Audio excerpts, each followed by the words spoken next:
Introduction. Introduction. This book was inspired by a conflict, specifically the nerve ending war between me and my mother. When I was young, my mother and I used to spend a lot of time in a state of debate.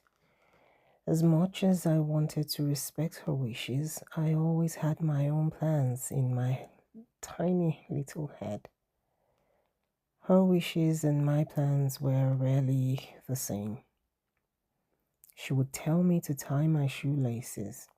I would argue that the knots made it harder to get my shoes off.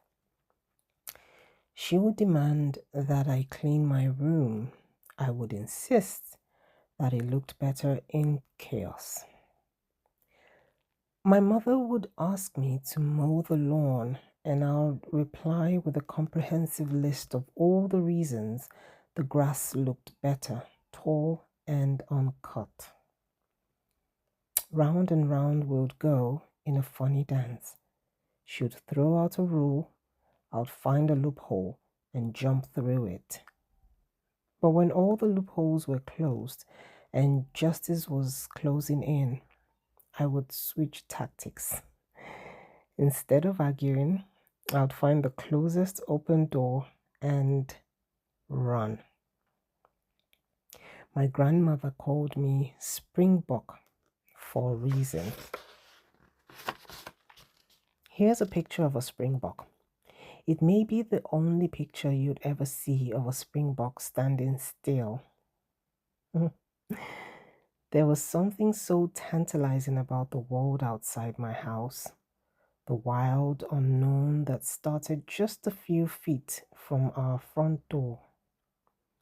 All my life, I'd run out into it, scared and thrilled at what I'd find. But all my life, I would realize that I was running in a circle. From my first eager step over the threshold and into the street, I was on a journey that would take me back home again. Different, maybe wiser, but mostly just happy to be under my own roof again with the people I loved the most. Conflict and disagreement, I learned, are necessary parts of life. But what matters isn't whether we disagree, but rather how we handle that disagreement. Conflict drove me to debate, and then discovery, and then back to love. But there is more than one way to discover the world. This book was also born in the quieter moments of my childhood, the ones in which my body was still, but my mind and imagination were in beautiful motion. Every time someone asks me about my favorite memories as a kid, I have to think hard and long to separate out my real memories from my imagined ones. Because decades before I first stepped onto an airplane or a ship as an adult, I had already traveled the world. I had climbed the highest mountains in the Himalayas and dived to the deepest depths of the sea. I had flown on the backs of griffins into battle and escaped giants who wanted revenge for my stealing their bread. Imagining has always been one of my greatest joys. It's the one thing we all can do, no matter where we're from or who we are. It allows us to explore worlds we've never seen and live as people we've never been. Imagining, I've come to understand, is crucial for conflict resolution. When faced with seemingly insurmountable challenges, it is our ability to envision possibilities beyond the immediate and the obvious that paves the way for solutions. Imagination allows us to step outside of entrenched positions and explore new perspectives, to conceive of compromises that were previously invisible. In those moments of heated debates or silent tension, it is the imaginative mind that can visualize a reality where both sides find common ground, a landscape of understanding and harmony that has never yet existed.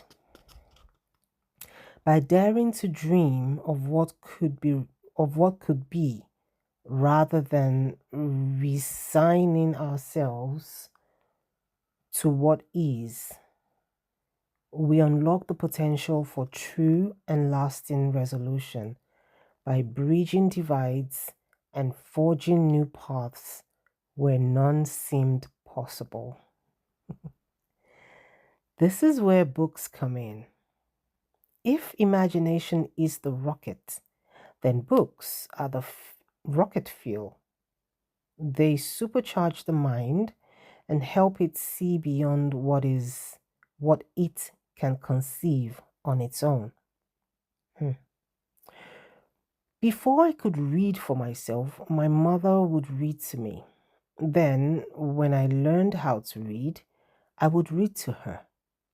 Together, we would share the silliest stories and sometimes serious ones too. We would discuss the characters we had encountered and the wonderful worlds we had explored. In my childhood world, defined by difference, these books were where my mother and I could meet without judgment, just two explorers sharing stories. This is a book about that undiscovered country just beyond the shadow of home and the lessons we learn in that unpredictable landscape. It's about disagreements and difference, but it's also about how we bridge those gaps and find what matters most, whether we're parents or kids, neighbors, gnomes, or political adversaries. It's a picture book, but it's not a children's book. Rather, it is a book for kids to share with parents and for parents to share with kids. A world for both to explore as their imaginations take them away.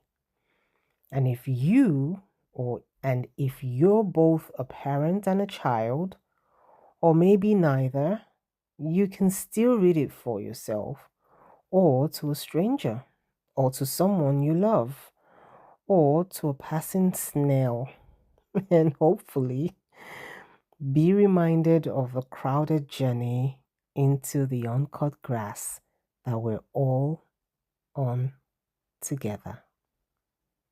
Trevor.